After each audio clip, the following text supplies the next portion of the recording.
Did you ever hear about that teenager? Painted a giant cock on the flat roof of his parents' big country house. Phallus, they called it. 60 foot. In white paint. He said he did it for this googly earth, so his friends could see it.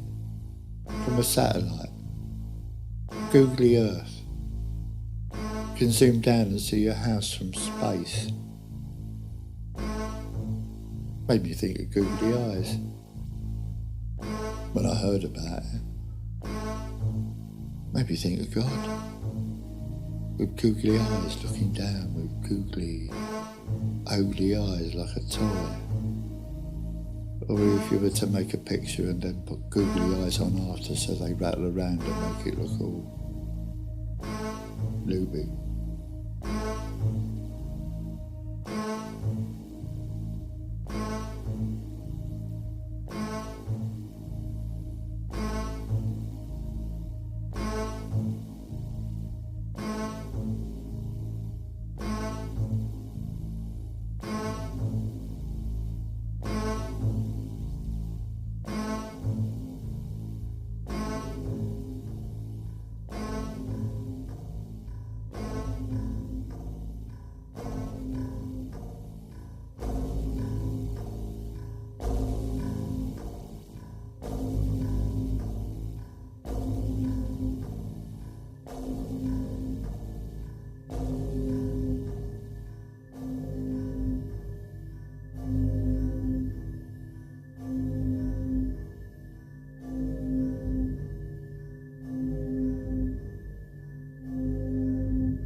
You know that feeling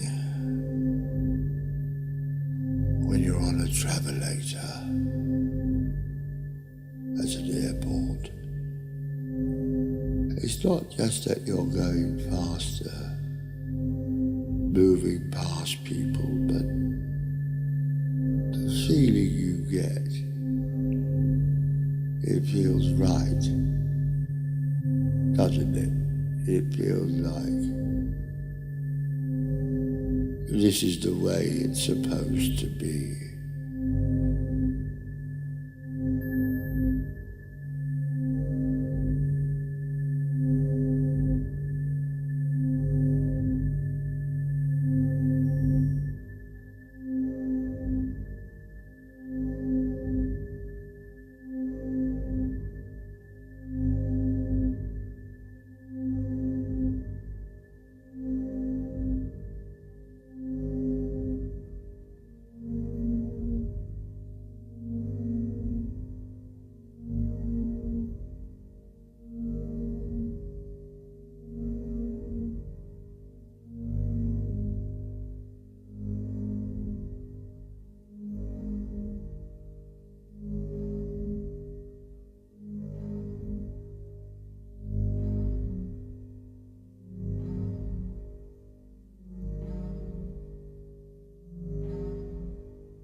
These eyes look funny on God. When I think of it, makes him look like a pervert looking down at us. Not correct to say that, is it? But there you go, that's the way it sounded to me. The sky right now is looking ominous, wouldn't you say? But such a hollow word. What else? brooding, foreboding, like an angry lesbian. They shouldn't happen here, of course. Sunsets. No place in our culture. Sunsets, go home. Spectacle is a foreigner. The currency of advertising and travel agents. Not the brace and bite that life's really about. Do they exist anymore? Agents of travel. Never really existed anyway, I say. Nothing real about them. From the fingernails to the soles. Only sat asking the computer screen the way most people do themselves all day, work and leisure. So I'm led to believe. So we have all become our own agents of travel. What capacity? To escape once in a while. Doesn't sound very fun to me, escaping. Bit desperate, really. Fleeing. Only to be dragged back by your own bloody choice. I remember hearing about someone who thought the moon was a pervert once. On account of his looming down. The moon is not a pervert, though. He's a rock. Bit showy your arse is called mooning, isn't it? Maybe he does like it. Maybe all rocks are perverts. The sky. All heavy oranges and pregnant pinks. Does this move you? The sky. Do you feel its weight pressing down on the land? All the history of the sun. Well, let me answer for you. Yes and no. Who has told you about this sun? Told you he exists? Was it the media? Bloody bastards. You read about it in a book, correct? What proof is there? Well, overrated, some might say. But there's another planet to do with arses, isn't there? Something to do with black holes, maybe. And all the films the sun appears in. Greatest actor of our time. Very convincing.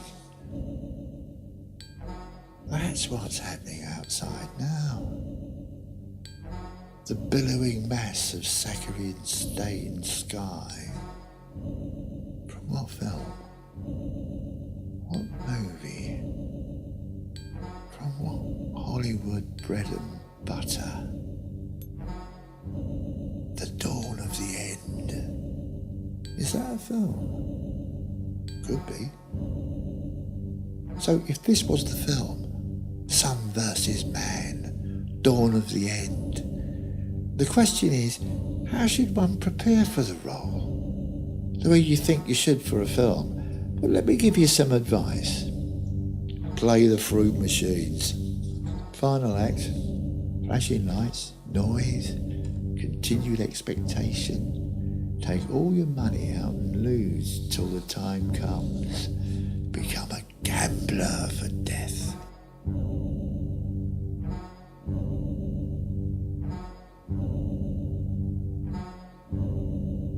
End of the old worldie.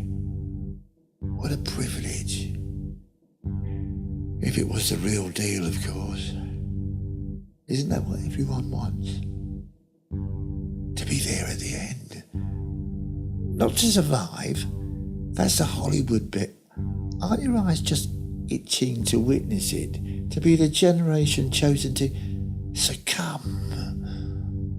What privilege again. I'm talking about the outside force, of course, the meteor, the exploding planet, the rambunctious aliens, not your global warming. That's a teenage way to go, all that. Part of me thinks it's a clumsy attempt to fast forward to the end a bit quicker. But this sun character I'm led to believe so much about, how much do we actually know about him? Nothing. That's how much. Told he's the source of all bloody life, but let's not ask too many questions. In fact, when we do get the initiative and resources to tread carefully out into the abyss, we go to the moon. The bloody moon. A lot we learnt from that. Can't go to the sun because of the distance, correct? What distance? When I see this sun, it looks no further away than this so-called moon. Why is one thought to be so much further? Because it's glowing. Can't make out the surface of it like the moon because it's on fire, correct? Well, someone needs to put it out, I say. Pretentious orb. Don't look directly at it. That's the behaviour of a diva. But who does he think it is? There are some people who believe it's a living thing, you know. A celestial being, conscious, and, well, that's enough, isn't it? So this sun is a conscious being. Pretentious orb. And he gave fish legs, and they walked out of the ocean, give or take. And we are the byproduct of this God's slow death. And we are looking the other way, staring into space, and this conscious being, for millions of years, has been screaming at us because we don't seem to understand that he is on fire.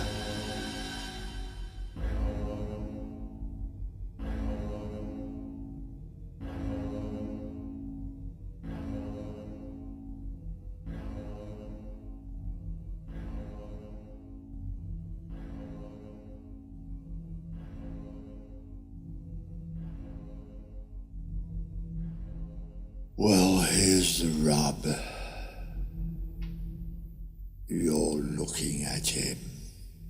He is I, so to speak. And see, did you ask? The old believers were right all along.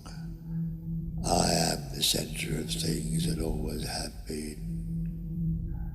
Picture any image on any surface, in any context over time, where I, the sun, am depicted with a face.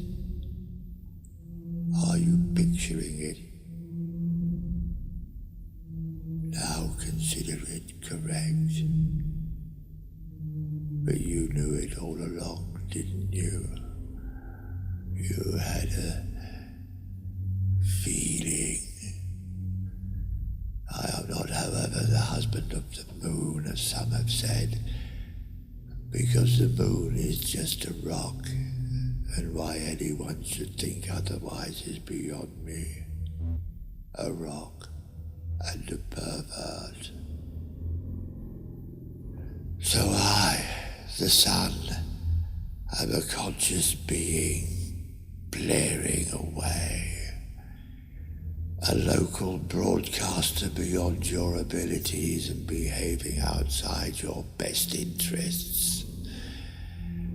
But spare me the hope that seems to follow all that spiritual stuff around. Such a morbid trance. A puncture in my eyes, all it would be. Blunted minds all blurry like the hit off a legal high. And it's not my fault you are immobile, by the way. Let's get that straight. Gravity sucking at your bones. Believe me when I say I'm sorry you are trapped in your way. Under a rock together, none of you with even a tooth decent enough to bite yourselves free. If you want to really get into and under your position, you couldn't do much better than to undertake a bit of research of your own. Take a video camera, one of those big shoulder-mounted VHS ones, if they're still around, and go and ask the man in the street, Stop him and ask him. Manhandle him with your lens and ask him, do you feel an affinity with all the other particles of dust in the universe? Ask him how he feels about his wife. Record his answer and watch it back as it bounces off the walls and all around inside you, your brains, your eyes, surfing on all that leftover disruption. Watch as his face, held hostage by my light, seeps out from the footage and through the conversation, out through the spectrum of colour, but also over time, subverting the one level playing field we all have and allowing this distortion to trickle down and enter a negotiation with yourself. Then ask him.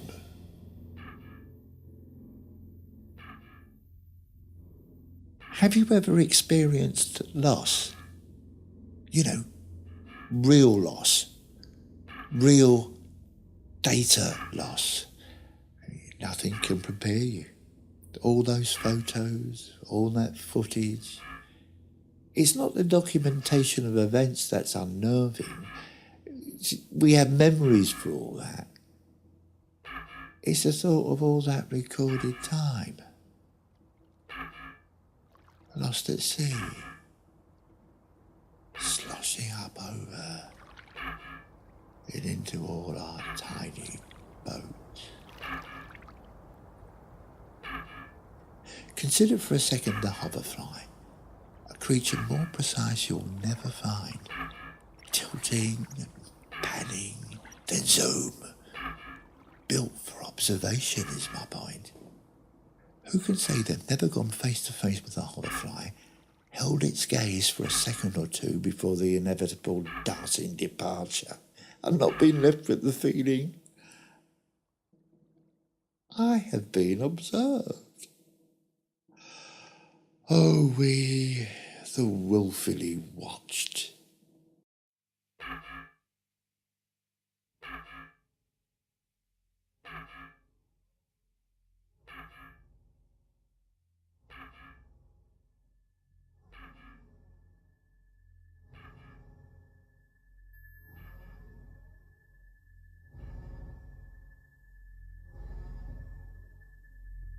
So you have a private audience, a spiritual umbilical, a one-to-one with the caretaker of lightning.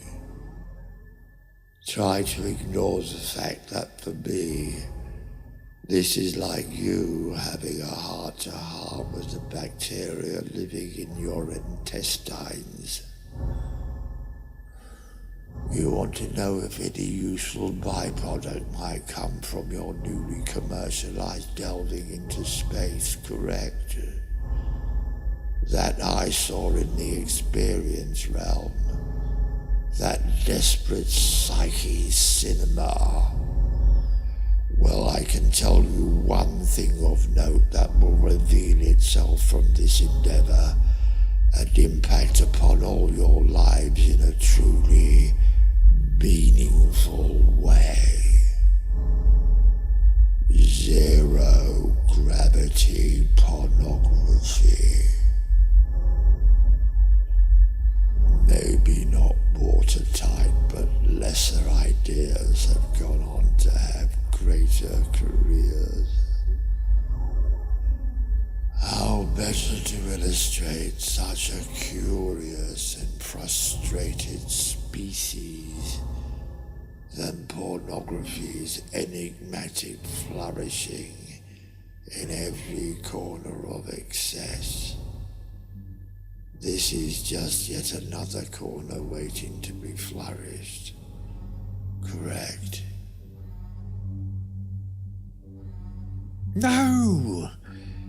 It will become the point of zero gravity. It will redefine old-fashioned regular gravity as primeval and cursed and urge people towards something they never knew.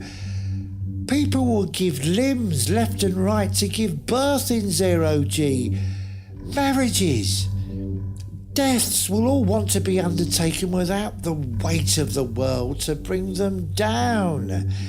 Zero-gravity pornography. And therefore the representation of the weightless conception of life will drive us terrestrials headlong into a confused and spiritual urgency on which that elusive diva the sun, pretentious O, will finally have to make comment. He's got a lot to answer for. Bloody sun-drenched, sun-blushed, bloody sun-kissed, sun-bloody ripened. All sounds pornographic already to me. He's slobbering all over us and doesn't even have the decency to come out with his intentions.